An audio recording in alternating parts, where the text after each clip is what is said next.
Inscreva-se agora no canal. Seja bem-vindo a mais um vídeo do canal. Fomos Testemunhas de Jeová.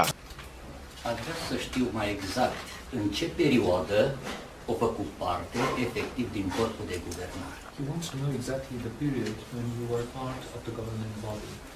I was assigned in 1971, and 9 years later, in 1980, is when I left Brooklyn. A fost numit în 1971 și 9 ani mai târziu, în 1980, a plecat de la Brooklyn. Noi, toți de aici, cunoaștem împrejurările întâmplate la Brooklyn cu privire la schimbări. We, all of us here, know the contexts that were in Brooklyn, and it refers to changes, to the context when the changes occurred. În ce privește învățătura. About doctrine, in terms of doctrine. Și acum, dacă a fost prezent și și-a dat acordul cu privire la schimbarea înțelesului din Roman 13, 1 la 7. Were you present and did you agree to the changing of the meaning in Romans 13 with the verses 1 to 7? That had already been published long before. Asta fusese deja publicat mult înainte. Dacă a fost de acord. Did you agree to it? I believe that there was a wrong interpretation before that. It certainly was mistaken.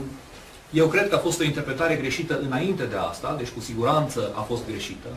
Because in Romans chapter 13, Paul clearly talks about the governments that existed. Pentru că în capitolul 13 din Roman, Pavel vorbește în mod foarte clar de guvernele care existau. He says, he who demands a tax, pay the tax. Spune, celui care cere vrem taxa. comentariu. Numai dacă e de acord. Atât, noi îi mulțumim pentru răspuns. Mai departe. Da. Nu comentariu, că noi cunoaștem. Așa. Deci eu fost de acord.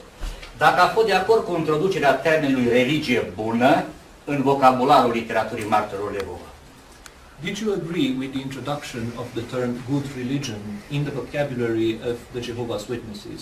That occurred when I was still a young man, but I have come to realize I had to learn different languages. I spoke Spanish for about 25 years, and later on I associated with a French congregation, and I came to realize that words are just vehicles to transmit and carry thoughts from one mind to the other. Asta s-a întâmplat când eu eram foarte tânăr, dar ulterior, de-a lungul vieții, am lucrat într-o congregație spaniolă, a trebuit să învăț franceză și mi-am dat seama, învățând diferite limbi, că aceste cuvinte sunt doar vehicole prin care gândurile sunt transmise de la o minte la cealaltă. Da, mulțumim. Atâta numai, pentru că înainte nu s-a folosit și din potrivă spune despre religie că nu este un cuvânt biblic și nu există religie bună. And the literature explained that religion is not a biblical word and that there is no good religion. Ce s-a întâmplat cu cei ce nu au acceptat schimbările în literatură, mă refer la cei din corpul de guvernare, ca persoană. What happened to those who did not accept the changes of doctrine, especially those who were in the governing body, as persons, as individuals? There was no governing body at that time when they were making those changes. Pe vremea aceea nu era corpul de guvernare când făceau acele schimbări. Up until the year 1975, Până în 1975, everything was directed by the president of the corporation. totul era dictat de către președintele corporației. Deci nu era corp de guvernare. First it was Rutherford, then it was Nathan Knorr. Întâi era Rutherford, apoi Nathan Knorr. And so whatever they decided, that's the way things were. Așa încât lucrurile erau așa cum stabileau, așa cum decideau acești oameni. And in 1975 there came a discussion as to whether this was proper, that the corporation president should direct the whole organization, or whether a governing body should do so. În 1975 s-a pus întrebarea dacă asta este corect, ca președintele să ia deciziile în privința întregii organizații sau dacă un corp de guvernare trebuie să facă asta. Dar acum întreb, și președintele 1961-62 o lua hotărârea în mod arbitrar pentru a schimba înțelesul roman și a introduce cuvântul religie? Mă îndoiesc. Did the president in 1961, 1962, did the president arbitrarily decide to change the meaning of the teaching about Romans 13 and to introduce the word religion? Yes, everything was decided by the corporation president at that time. Da, pe vremea aceea totul era decis de către președintele corporației. Bun. Altă întrebare. Ce cunoștință aveți despre frații de rând din state care nu au fost de acord cu schimbările și învățăturile în vremea aceea? S-au constituit sub alte nume? Dacă da, sub ce nume? What do you know about the brothers generally in the States who did not agree to this changing in the teachings, to these doctrinal changings? What happened to them, and did they choose to form another group, institutionalized? Did they have other names, other institutionalized form of existence? Those changes did not produce any big division among the witnesses. Acele schimbări nu au produs diviziuni majore între martori.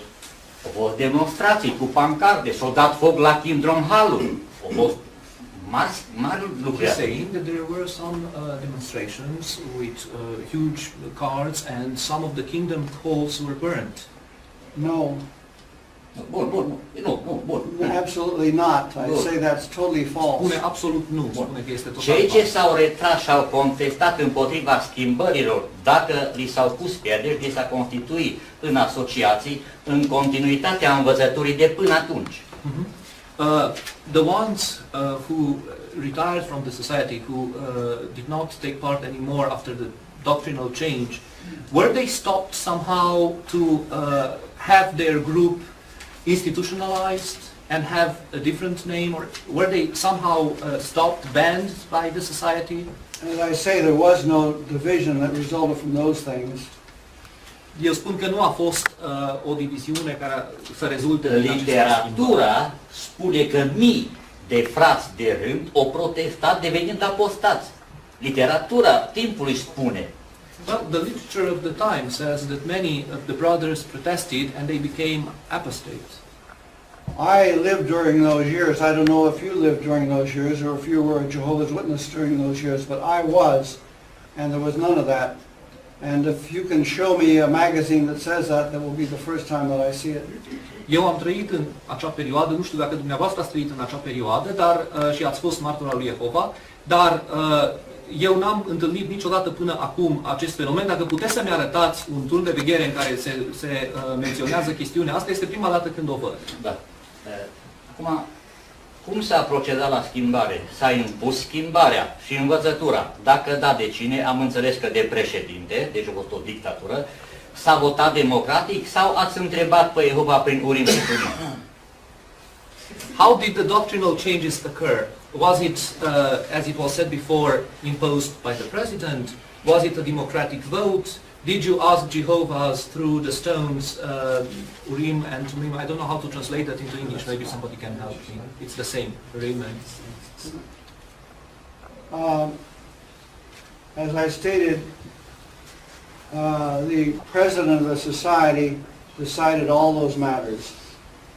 They were not decided by a group of persons, but he made the decisions. După cum am afirmat, președintele societății a stabilit toate aceste schimbări. Ele nu au fost stabilite de un grup. Vă mulțumesc. Care a fost motivul părăsirii Brooklynului? Retragere sau excomunicare? Which was your reason for leaving Brooklyn? Did you leave or were you excommunicated? I was asked to leave.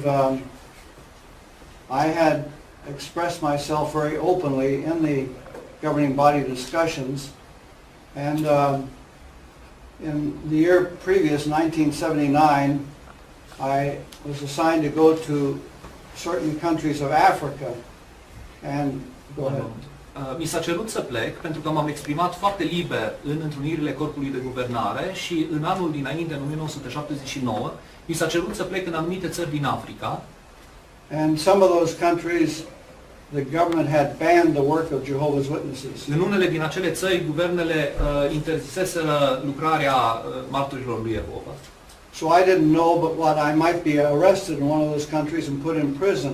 Așa încât n-am știut dacă voi fi sau nu arestat în aceste țări în care am fost trimis. And I had never explained my feelings to my wife before then. Și niciodată până în acel moment nu-mi expusesem, nu mărturisisem sentimentele față de soția mea. So I sat with her and went through the scriptures with her and then told her the experiences that I'd had in the governing body and what it was really like.